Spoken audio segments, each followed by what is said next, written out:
Hello everyone. So now let's discuss the first process of monitoring and controlling process group, and I would say the fifth process of scope management, which is your validate scope.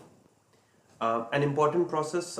We have discussed a lot of good processes in this knowledge area. We started with the plan scope management, then we discussed the collect requirements, then we went towards the defining of scope, then we created the WBS in the last process, and now we are in the validation of scope process. So for the validation of scope, what does this mean? Validate scope. What are you really doing in validating the scope? Okay, so first of all, you as a team member or you as a project manager are not validating the scope. It's not your job. You are not doing the validation in this particular process. If your quality team has to do the validation, that is something which you would be doing as a part of control quality process, which is your internal testing and all those things. But once your control quality, your testing team has actually told you that, okay, this is something which you have validated, we are good with the product, and we think that the customer's requirement is done, then from there the output actually flows into this process, which is validate scope, where the customer will do the testing. So now think of the same example which we have discussed till now, which was the buying of car. Now this is uh, where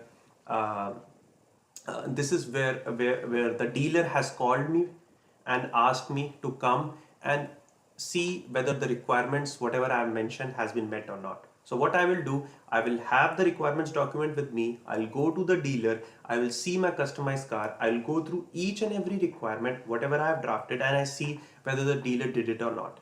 If there are any questions or any changes I need to be done, then of course I will say that to the dealer, and dealer might follow the change control process to see, or if there are any defects or issues, which means that what requirement I asked and the dealer did not do it, then they would have to go back and do that as well.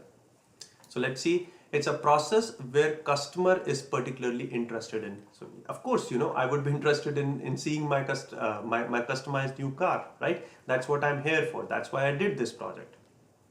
The process group would be the planning, monitoring and control. Monitoring and controlling process that verifies that the project deliverables, which is the product, service or result, match the documented scope. So what I'm doing a comparison with the requirements document with the actual deliverable which which the dealer gave it to me. So it's all about right versus wrong. Completeness versus correctness. So completeness versus correctness, it checks for complete. So this process will actually check for the completeness. So once I am, I'm reviewing my deliverable, I'm fine with it, I'm happy about it, then what I will probably do is I'll give a sign off on that, right? So sign off is a significant milestone on your project. You can say that, okay, now I'm satisfied and this project is complete. Of course, you have not transitioned, you have not given the car to me yet, but still I've given the sign off that I like it. Whatever I asked for, you have done it. It is not control quality. So control quality was about correctness. When I say correctness, I'm referring to the internal testing which the team did. So prior to the dealer showing the car to me, they might have done all of their testing. They might have done the same thing what I'm doing right now. They would have taken my requirements document and they would have taken the car, and probably like in a checklist kind of manner, they would have done, okay, requirement number 1 done, requirement number 2 done, requirement number 3 done. So this is what they might have done.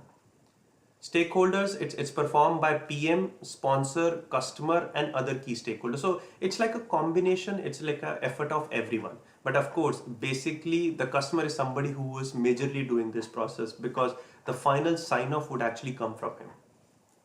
Its importance, because acceptance represents a significant milestone. Of course, today is the day like for example, for your PMP application, the day your PMP application gets approved, like once you finish this course, once you do the practice questions, you can actually download the 35-hour PDU certificate. You will use that 35-hour PDU certificate to your application, your PMP application.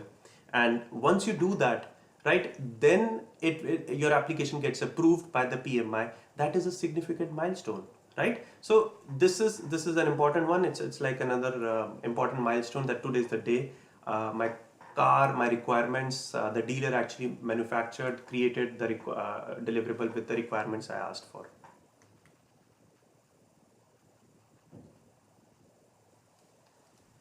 Okay, let's review the ITTOs, the input tools and techniques, and the outputs of this process. So the inputs, we have the project management plan and the project documents. Of course, we will have the verified deliverables. So this is the verified deliverables I was referring to, which was coming from your control quality process. Something from, when your internal testing team has actually verified each and every requirement, and they have told you that, okay, this product is ready and this product is now verified. You will have work performance data as an input as well. Tools will have inspection and decision making, and outputs will have the accepted deliverables, work performance information, because if you see, work performance data was an input. So this data actually got converted into work performance information. Then you have change request, then you have the document updates.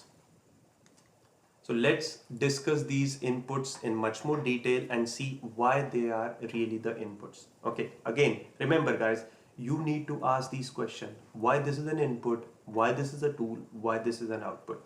Remember, the concepts are much more important than the memorizing of these ITTOs. So first we have the project management plan. So if you need to, validate the scope, you definitely need the scope management plan. You definitely need the requirement, like how you will validate the scope. That's actually part of your scope management plan. Then you need the requirement management plan and the scope baseline.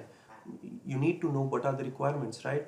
How you were managing those requirements, how you were working towards, how you were managing the changes about those requirements. All of those were an important inputs for you.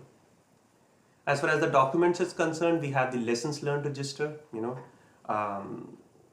whatever things you get from your past projects, whatever lessons you have learned in this present project, whatever good things happen, whatever bad things happen, all of those things will actually become part of your lessons learned. So you want to take that information also as an input. Then you will have the requirement documentation, because what I'm doing, I'm comparing the requirements documentation with my car. So I'm doing the comparison of the requirements with the car itself. So I need the documentation. What was the origin of those requirements? That information is actually coming from your traceability matrix. So you need to know that as well, requirement traceability matrix. And then you will have the quality reports. Quality report, this is something which we would be discussing in the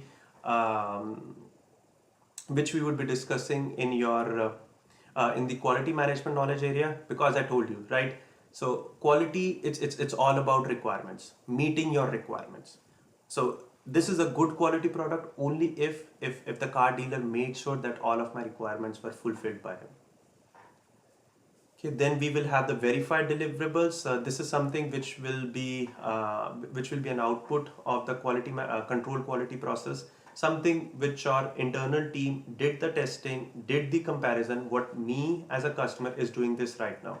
They would have already done that in the past, and then only they would have gone to this process.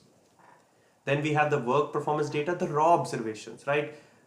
The first time I saw my car, either I would say, wow, this is a beautiful car, or oh my God, what did you made? So, right, see, these are some of the raw observations which I did. And work performance data is all about the raw observations. But remember, if work performance data is the input, your input will always be the work performance information.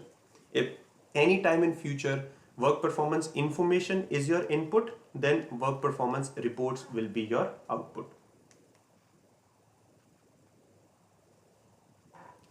Let's discuss the tools and techniques. So basically we have only two tools over here. First we have the inspection, and the other we have the decision making. Inspection is something which we would be discussing in quality management knowledge area, in much more detail. Sometimes this is referred to as the reviews and the product reviews and the walkthroughs. So, but inspection, you all know what inspection is, right? You are actually going and inspecting your deliverable, making sure that it is meeting your requirements, making sure that whatever requirements you mentioned in the requirements documentation, this is meeting that. Decision making, sometimes let's say I went with my entire family to to do this validate scope process, to go to the dealer and see whether the dealer did a good job or not. At that time, let's say I said I need a white color car, and the dealer came up with off white or bright white, but my father probably likes more brighter white. So again, at that point of time, this is more of a issue, right? So we will probably do the voting, and if you remember, this is something which we did in collect requirements process. We did the unanimity, majority, plurality, and the autocratic rule. If you remember, all those were part of the voting section. And of course, if you remember, in decision making there was also the multi criteria. So voting would be done to make sure that whether it was white or whether it was off white, we need to take a decision, right?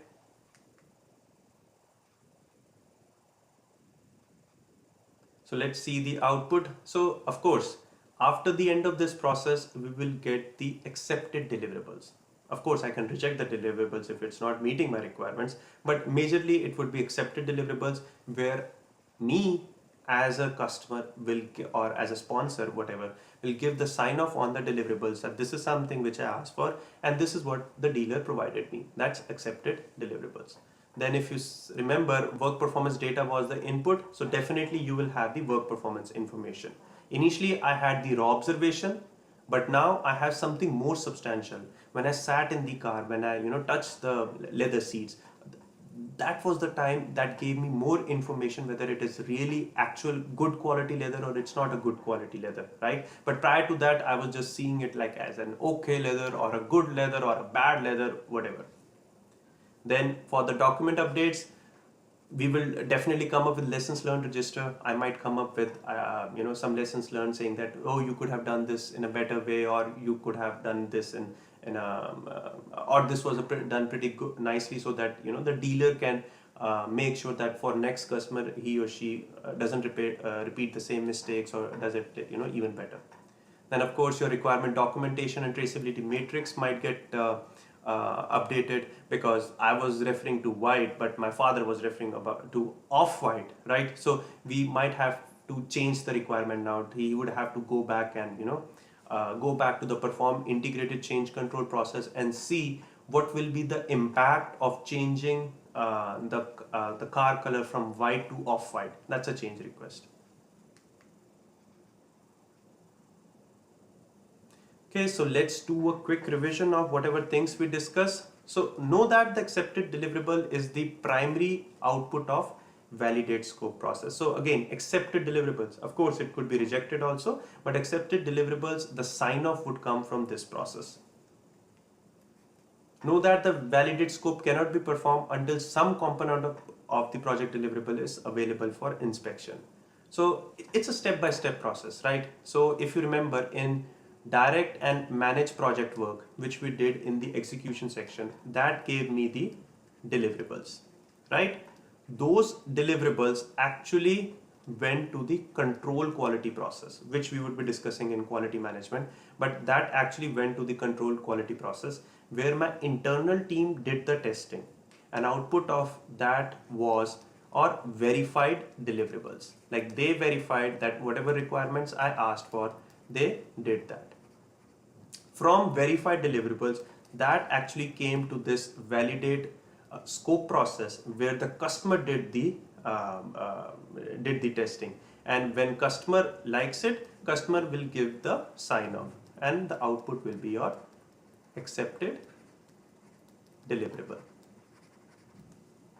Okay, then know that the control quality can be performed before, during, or after the validate scope. So again, control quality, it happens in parallel. It can be done before and after. I'll tell you why.